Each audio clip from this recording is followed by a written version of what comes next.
Ako si Josh. Sa The Infographics Show, tatalakayin natin kung bakit mauubusan ng pera ang OpenAI, hindi sa karaniwang dahilan.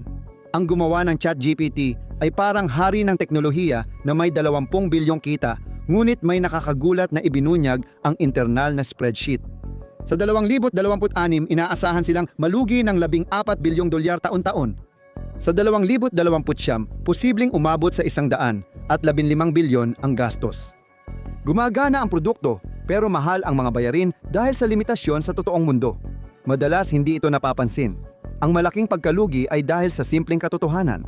Ang AI ay hindi lang basta isang app at kumikilos ito ng kakaiba kumpara sa kahit anong software na nagawa natin sa tradisyonal na mundo ng software.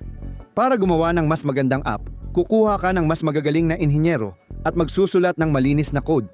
Gastos ito sa tao. Pero ang AI, umaasa sa scaling laws, hindi tulad ng tao. Ito ang mga mathematical na patakaran na nagpapatalino sa AI at mahal ang mga ito, simple ang mga ito, kung gusto mong gawing doble ang husay ng modelo. Hindi sapat dobling effort, kailangan mo ng mas malaking computing power, parang brute force equation, maliit na dagdag sa katalinuhan, malaking gastos agad. Nakakabaliw, di ba? Pero hintayin mong makita ang mga numero. Ang pagsasanay sa generative pre-trained transformer, 4 na nagpasimula ng revolusyon, ay nagkakahalaga ng halos 100 milyong dolyar sa computing power. Iyan ay para sa buong training run, ang proseso ng pagtuturo sa modelo mula umpisa. Para sa malaking tech na kumpanya, mahal iyon pero kaya pamahalaan. Ang frontier model na lalabas sa 2026 at 2027 ay may bagong patakaran.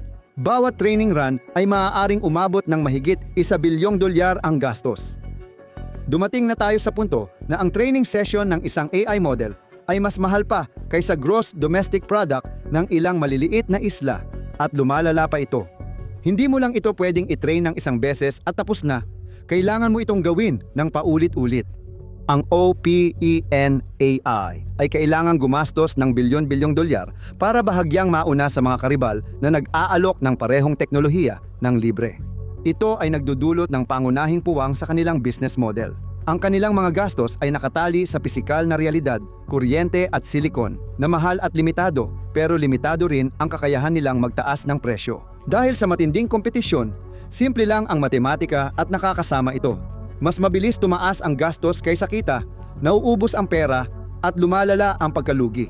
Para magawa ang mabibigat na gawain, kailangan ni OpenAI ng high-end AI chips gaya ng NVIDIA Blackwell B200S, hindi tulad ng karaniwang Central Processing Unit o GPU. Nagkakahalaga ito ng 3,000 at 30,000 hanggang 40,000 dolyar bawat isa at hindi pwedeng pa isa-isa ang bili. Kailangan mo ng cluster para magsanay ng frontier model. Ibig sabihin nito, 10,000 mga chip na ito, lahat ay magkakakonekta gamit ang high-speed na mga link at liquid cooling systems. At dito talaga nagsisimulang tumaas ang mga gastos. Pero hindi lang pagbili ang problema, may limitadong shelf life din ang mga chip. Hindi tulad ng makina sa pabrika o delivery truck na tumatagal ng 20 taon, ang AI hardware ay mabilis maluma kapag may bagong chip sa merkado, kaya nag-uunahan ang mga kumpanya. Kailangang palitan ng OpenAI ang buong chip system tuwing 18 buwan hanggang 3 taon para makasabay sa Google at Meta. Isipin mong kailangang bumili ng bagong fleet ang trucking company kada 18 buwan dahil bumabagal ang dating trucks. Ganito ang sitwasyon sa AI hardware economy. Ibig sabihin, ang bilyon-bilyong dolyar na ginagastos ng OpenAI sa hardware ay hindi pang matagalang investment kundi gastos lang na mabilis bumababa ang halaga. Pero kung hindi pa sapat ang gastos sa mga chips, may isa pang bayarin na mas nakakatakot, ang bayarin sa kuryente. Pinakamagandang halimbawa dito, ang Project Stargate. Tinatawag itong malaking supercomputer, pero sa totoo, isa itong sugal na 500 bilyong dolyar. Oh, tama, 500 bilyon.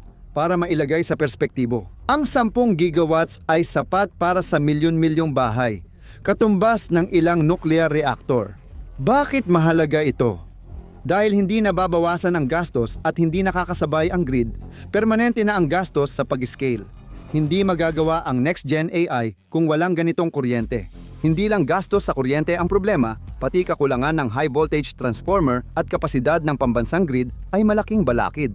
Mabagal ang lumang sistema ng kuryente, kaya ngayon, OPEN-AI ay nakikipag-usap na para diretsong access sa nuclear power at malalaking solar farm. Ang mga gastos na ito sa kuryente ay naglalagay ng mataas na panimulang halaga sa kanilang mga gastusin sa operasyon. Bawat libreng gumagamit ng ChatGPT ay literal na nagkakahalaga ng bilyon-bilyon at wala talagang paraan para maiwasan ito.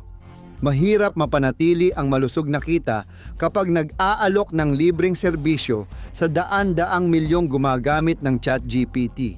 Kailangang bayaran ng OPEN-AI ang kuryente at chips, kaya kung nalulugi sila ng bilyon-bilyon, paano pa sila nananatiling bukas at nababayaran ang mga empleyado?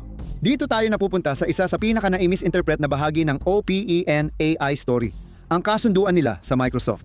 Madalas nating marinig na nag-invest ng bilyon-bilyon ang Microsoft sa OPEN-AI at parang totoo ito sa papel. Parang paikot-ikot lang ang finances at tinatago kung gaano kaunti ang pera ng startup. Kapag nag-invest ng bilyon-bilyon ang Microsoft, karamihan ng pera ay hindi naman umaalis sa kanila. Sa halip, binibigyan lang nila ang OPEN-AI ng cloud credits na parang gift card. Baka isipin mong pera ito, pero hindi. Maaaring ituring ng OpenAI na kapital ang credits, na parang pera. Pero dapat itong gamitin sa Azure ng Microsoft para sa pagpapatakbo ng kanilang mga modelo. Sa ganitong paraan, bumabalik ang investment bilang kita ng Microsoft at tumataas ang kanilang cloud revenue at stock price. Delikado ito. Hindi mo pwedeng gawing sweldo ng empleyado ang cloud credits. Halimbawa, kumuha ang OpenAI ng top researcher na may $2M sahod kada taon. Kailangan nila ng totoong pera kapag kailangan nilang magbayad ng opisina o legal na bayarin, kailangan nila ng pera. Nagdudulot ito ng isang financial na optical illusion. Nag-invest ang Microsoft ng 10 bilyon pero hindi talaga napunta sa OPEN-AI ang pera. Parang digital coupon lang ito na magagamit sa Microsoft servers. Nagkakaroon ng matinding pressure kada fiscal quarter. Kailangan pang magtaas ng OPEN-AI ng pondo mula sa ibang investors para mabayaran ang sahod at bayarin na di kayang sagutin ng Microsoft credits. Kapag bumagal ang foreign investment, posibleng magkaproblema sa cash flow ang OPEN-AI. Marami silang oras sa computer pero kulang sa pera para manatili ang team at hindi lumipat sa kalaban. Sa kabila ng gastos, tuloy pa rin ang mga investors sa paglalagay ng pera.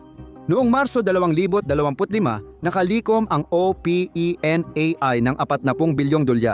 Ang pinakamalaking pribadong pondo sa kasaysayan, mas malaki pa sa initial public offering ng Saudi Aramco. Pero ang kakaiba rito, ang Saudi Aramco ay may daan-daang bilyong kita. Mas mahalaga, may totoong ari-arian at nasusukat na reserba ng langis na pwedeng ibenta. Ang OpenAI ay startup na walang kita at gumagastos ng bilyon-bilyon taon-taon. Karamihan ng halaga nito ay nasa intelektual na ari-arian na pwedeng kopyahin ng iba. Ano ang ibig sabihin nito sa pangmatagalang pag-iral ng OPEN-AI? Malalaman mo ang nakakagulat na sagot. Naglalagay ng pera ang mga mamumuhunan sa pangakong merkado na wala pa para maging $1 trillion ang halaga ng OPEN-AI. Hindi lang dapat kahanga-hanga, kundi dapat mapalitan nito ang maraming mas murang kasangkapan ng mga kumpanya. Ngayon, maraming negosyo ang naghahati ng AI budget sa maraming maliit na provider, hindi lang sa iisang malaking sistema. Ang OpenAI ay gumagastos sa malaking proyekto na umaasang kailanganin ito ng lahat balang araw, ngunit wala pang tiyak na demand ngayon.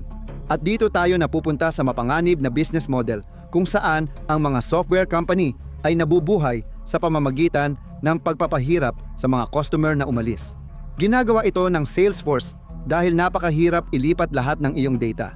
Ginagawa ito ng Netflix dahil sila lang ang may-ari ng eksklusibong palabas. Natutuklasan ng OpenAI na ang mga user ay parang bayaran lang. Kung mas mura ang Gemini ng Google o Llama ng Meta, pero pareho ang sagot, lilipat agad sila. 75% ng kita ng OpenAI ay mula sa consumer subscriptions, pero dumarami ang nagkakansela at karamihan ng users ay hindi na magbabayad kapag wala ng bago. Mas nagdududa pa rin ang malalaking negosyo dahil 20-30% lang ang tumatagal sa OPEN-AI Application Programming Interface. Marami ang pinipili ang open source na modelo gaya ng LLMA para masigurong pribado ang data at makatipid, kaya di na kailangang manatili sa OpenAI. Wala rin itong network o paraan para maipit ang data. Pwede silang lumipat agad ng provider kahit magdamag lang. at matindi ang kompetisyon gaya ng pagkalugi ng OpenAI.